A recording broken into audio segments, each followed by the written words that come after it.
February is American Heart Month, and one thing we should all learn a little bit more about is cholesterol. Questions like, what is it?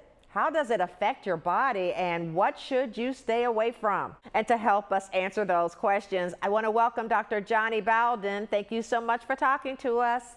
It is my pleasure. Well, there are a lot of myths out there, one of which is that high cholesterol is the cause of heart disease. Is that true or false? It's false, and it's interesting because this myth, if you talk to people about it 5, 10 years ago, they would think that you were crazy because everybody knows cholesterol causes heart disease and saturated fat is bad for you.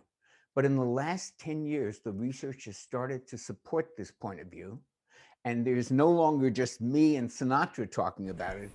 There's an entire percentage of the medical community that is talking about it. And I think we're going to see the change slowly, but we are going to change it. Cholesterol, as measured in the blood, the way you and I know it, good and bad cholesterol is an obsolete test. We have much more advanced tests now to look under the hood and into the cell and see what's really going on. And what turns out to be true is that LDL isn't a very good marker for things. I see that you have some good fats in front of you, so tell us what you have and how people can incorporate more of these in their diets. Well, it's kind of the exact opposite of what we've been taught through the 70s.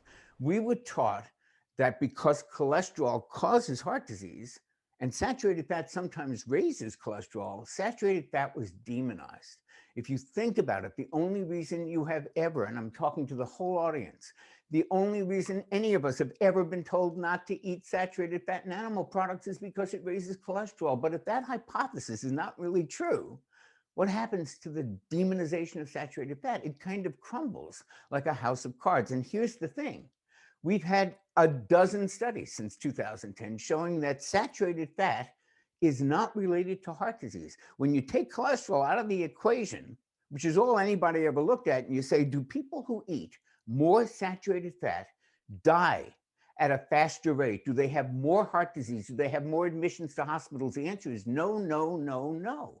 And I brought along an example of a demonized saturated fat. Well, there's a lot of them. Dairy fat, eggs, butter, all of these have been demonized, and wrongly so. Here's an example of one that's really gotten a lot of bad publicity undeservedly, and that's Malaysian palm oil. The reason it's red like that is because it's loaded with nutrients like tocotrienols, which protect the brain. These are so valuable, they even make supplements out of red palm because of the tocotrienols and the carotenoids. And it's a neutral fat in terms of it stands up to heat and it doesn't cause inflammation. It's a perfectly good fat. So is dairy fat. We've had studies in the last 10 years that have shown that people who eat full fat dairy actually have reduced risks of certain diseases. So we have demonized the wrong component of our diet. The real culprit, and including for heart disease, is actually sugar. Let me be very clear. Olive oil is wonderful. Almond oil is wonderful. The nut oils are wonderful, but so are some of the saturated fats. Ghee, which has been used in Indian medicine forever. Butter, when it comes from grass-fed cows, has wonderful things like butyric acid. Egg yolks are great for the brain. Malaysian palm oil, as I said, tocotrienols, a wonderful source of nutrients for the brain. These are good fats, and they shouldn't be demonized the way we've demonized them, and they certainly shouldn't be taken out of the diet and replaced with sugar. Dr. Jonny, thank you so much for talking to us today. Thank you.